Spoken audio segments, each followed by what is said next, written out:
हम अध्यात्म की बात करते हैं तो उसे हम भगवान की वार्ता से जोड़ते हैं, और भगवान की बात करते ही हर हिंदू श्री राम श्री कृष्ण का विचार करता है, हर ईसाई के मन में ईसा जी का विचार आता है, हर सिख के मन में श्री गुरु नानक देव जी का विचार आता है, और हर मुसलमान के मन में मोहम्मद जी का विचार आता है।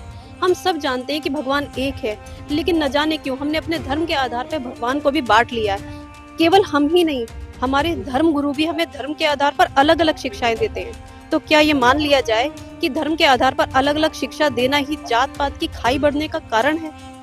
ऐसे में संतों की भीड़ के बीच में एक संत ऐसे भी हैं जो सभी धर्म ग्रंथों से प्रमाणित कर चुके हैं कि परमात्मा एक है, वो सर्वेश्वर एक है, और अपने इसी धर्म ग्रंथों की शिक्षाओं के आधार पर उन्होंने एकता का संदेश भी दिया है।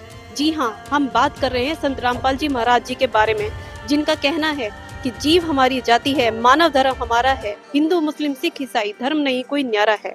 नमस्कार दोस्तों, आज हम हैं उत्तराखंड के हरिद्वार में।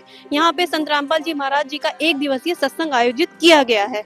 आइए देखते हैं कैसी है यहाँ की व्यवस्थाएं और संत जी क्या बता रहे हैं अध्यात्म के बारे में। यही कारण है कि सकल पदार्थ हैं जग माही, पर भाग बिना नर पावत नहीं। और जिनके 16 दिन हैं, जिनके शुभ कर्म ज्यादा प्रभावी है, वो कई सैकड़ों किलोमीटरों से चलकर आज भगवान के दरबार में आए।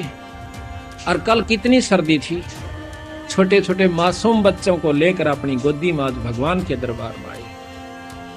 ऐसा क्यों? क्योंकि उनके पुण्य कर्म लाए हैं।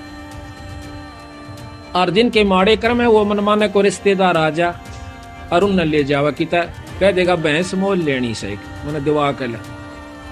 अब शर्म के मारे, लोक लिहाज के मारे उसकी गेल ऋषि कुंडी सर्दी में और किरा कह जगह गोबर में 5-10 वाया आवेगा और 1 हफ्ते में गेला छोड़ है वो उसका, उसमें खुश होगा क्योंकि उसके भाग ही ऐसे हैं। उसकी सच्ची लगन नहीं बनी, भाग अपने हाथ होते हैं बनाने कुछ, अपनी सच्ची तड़फ बनावे परमात्मा।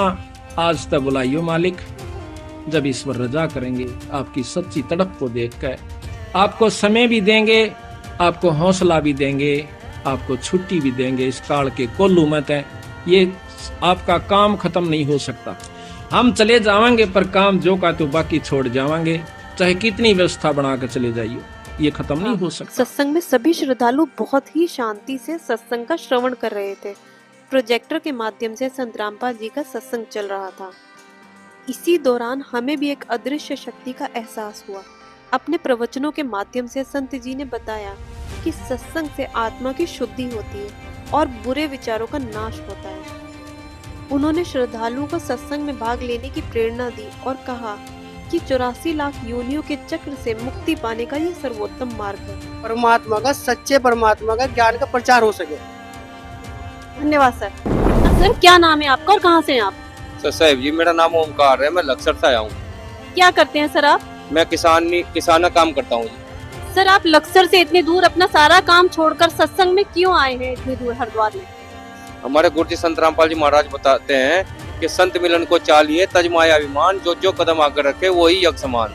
और हमारे गुरुजी जो शास्त्रों में दिखाते हैं, प्रमाणित करते हैं कि जो हम अपने घर से यहाँ तक कदम रखते हैं वो सभी योगों में आते हैं, प्रमाणित करके दिखाते हैं संत रामपाल जी महाराज। इसी वजह से हम यहाँ पे सत्संग सुनने आते हैं। धन्यवाद सर। सत्संग में आकर हमें भी शांति का एहसास हुआ।